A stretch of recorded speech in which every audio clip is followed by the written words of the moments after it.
The Bible, so again, the Bible had the Apocrypha in it. It was removed in after 1611. So why do you think they removed a book that would prove the earth was flat? Additional books that would verify flat earth, verify where pharmakia really came from, that talks about the fallen ones, the Nephilim, the giants. They want you guys thinking that there was dinosaurs, but really they're trying to hide the giants. When they find those huge bones, those are bones of giants, but they're telling you it was a dinosaur. That's right, y'all have been lied to for a long time. There's a lot of people that try to refute flat earth, but you can't. You can't. The Bible proves that the earth is flat. Flat earth has never been refuted. The people that try to refute flat earth, those people, they're globalists. These are the same people that are trying to get you to take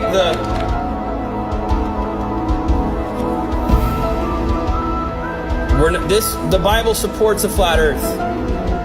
Why do y'all think if I say this word right here, the live stream goes bye-bye? What are they trying to hide? They can't go to space. You cannot get through the firmament. That's in the Bible. The firmament's in the Bible.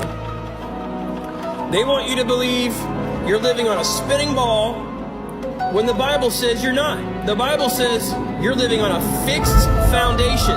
This is why people that watch a lot of lie, vision, when you speak the truth to them, they're like... A lot of people don't know this, but before the heliocentric model, the Ptolemy model was the standard. Or in other words, the geocentric model was the standard for basically all astronomers, astrologers, mathematicians, and scientists. And they all knew that the Earth was the center of the universe and that it was stationary. And they depicted the sun, moon, stars, and the wandering stars orbiting above and around the stationary geocentric Earth. Ptolemy lived in Alexandria, Egypt during the 2nd century AC and is considered the most important astronomer of antiquity. He even wrote a book called The Mathematical Collection, so he was a mathematician and an astronomer, and he was brilliant. For 1400 years, up to the 16th century, all astronomers, Greeks, Muslims, and Christians worked within the Ptolemaic system, with additions and corrections to the basic structure created by Ptolemy. And the moon was also considered a planet back then. In fact, the planet nearest to Earth is the moon, which completes a single revolution around the Earth in about 1 month. Further out are the rest of the planets: Mercury, Venus, the Sun, Mars, Jupiter, and Saturn. So there were 7 planets back then, which included the Sun and the Moon and the rest of the planets that I just mentioned here. And Ptolemy's astronomy was based on the physics of Aristotle, which separates the activities of the sublunar world and the supralunar world. According to Aristotle, the supralunar world is made up of a special material which differs from the material on Earth. Here's the good part. This material is called ether, aka the firmament. Ether is a very hard material but lighter than anything known on Earth. Ether's main feature is its circular motion, and thus all the stars, by their nature, move in circles. And time-lapse videos of the stars prove that. All of the stars are located within a single sphere. This sphere revolves around the Earth and completes an entire revolution every 24 hours. Basically, this was a working mathematical model of the universe. Alright, so I grew up believing what everybody else believed, that the Earth is round.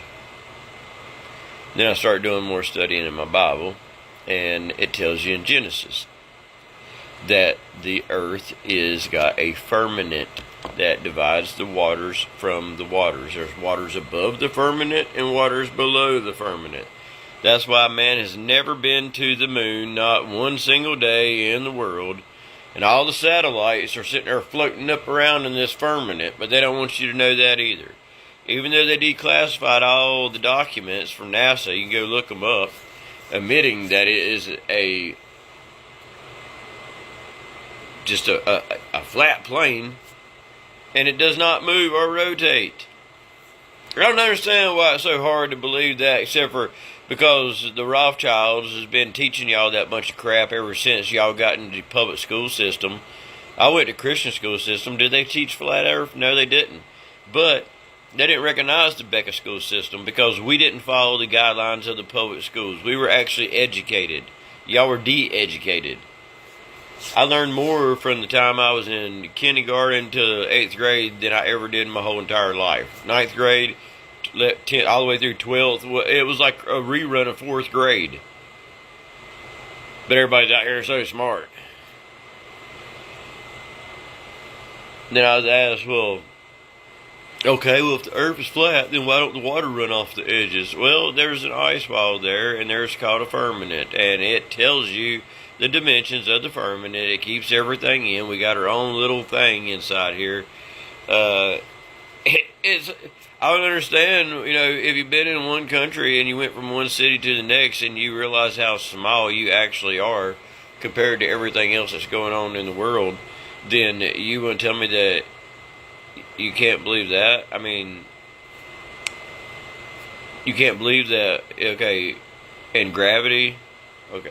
But we're spinning at 666 million or 1,000 miles an hour, and at the same time we're freaking not spinning off the earth or anything like that. It's such a big bunch of bull crap.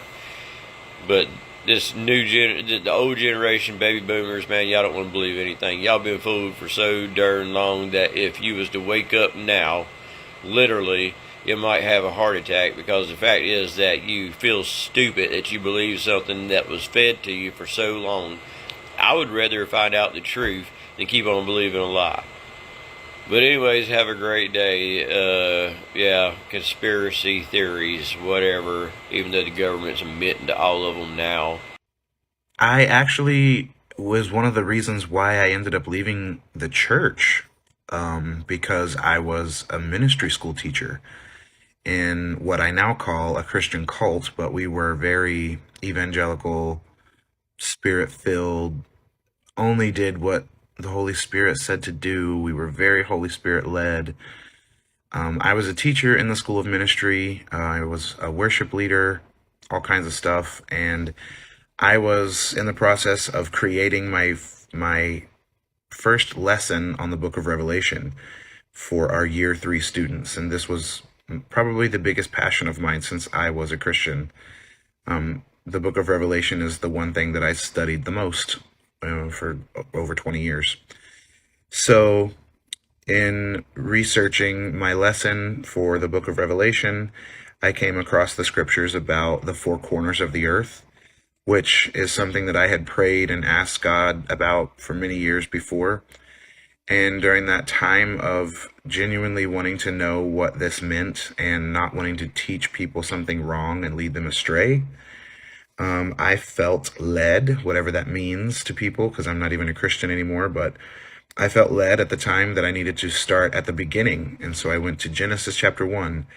And in Genesis chapter 1, it's the creation of creation. And it literally describes a flat earth, that God created a flat earth and that he put a firmament dome. And all of that stuff jumped out at me, and I researched the Hebrew of all of it, and that made sense. That way of creation, of creating the world, made sense, way more sense, with everything else that was in scripture about how God describes the earth and where he is. And it did a lot for me, and I ended up finding out through the research of Flat Earth a lot about secret societies like Freemasons, Knights of Malta, all kinds of stuff, the Jesuits and stuff like that, which I have a lot of content on this channel about all of those, and people call me out all the time. I don't care. But that's how I found out about it. And then found out that my pastor was a part of one of these things. And so we left that church and eventually left the entire church altogether. So people who become flat earthers don't do it overnight. It takes a lot of time and research to change the way you view creation. Hey friends, have you ever wondered why they tell you to never look at a solar eclipse? I'm going to tell you something that's going to blow your mind. In these images of a real solar eclipse, you're going to start to notice something. Notice the color of the eclipse portion and the color of the sky. Here's another picture. Check it out. The color of the eclipse portion compared to the color of the sky. Have you noticed something? I have. But don't be distracted by these CGI images that NASA likes to feed to you online. That's fake. And that's fake. Those aren't real images. But this one is, and this is. So you've probably noticed by now that the sun is actually invisible in the eclipse portion. That makes no sense because, wait, hold on. The sun is a ball of gas in outer space and the moon is just a dusty rock. Au contraire. The sun is actually a great light and the moon is a lesser light. And during a solar eclipse, the moon is during its new moon phase. It is devoid of light. The moon is empty. It is empty. That's why this empty portion is coinciding with the sun. And when that happens, you can see directly through the great light. You can see directly through the sun. None of these things are three-dimensional above us. They're all inside the firmament. Boom. Read the book of Enoch for further explanation. During a new moon, moon devoid of light, it is empty. The emptiness is inside the sun. The sun is passing through the moon during a solar eclipse. There was a solar eclipse during the crucifixion of Christ. Luke 22, I think. A solar eclipse during the crucifixion of Christ? That sounds coincidental. No, it's not. Because Christ, God, created everything you see. Everything you see. And that is a symbol. It's a symbol. It's a ring. It's a symbol. The sun is a ring around the moon, just like Christ is around us. He is our salvation. He provides it. Eternal life. It is a symbol in the sky. Everything above us is part of a clock. It rotates above us. The earth is flat. There is no outer space in a physical sense. It is all spiritual above us, guys. So don't be distracted by Google. All these mainstream, big budget media, elitist crap. It's all BS. This image is crap. It doesn't exist like that. That's more like it. That's more like it. Download the Skyview Lite free app. Just get it and watch the sun and the moon during a new moon. And ask yourself, why can I see directly through the moon and why are they lined up together? You guys, it is a circuit above us. Amen. Praise Jesus. Nothing gets past the firmament.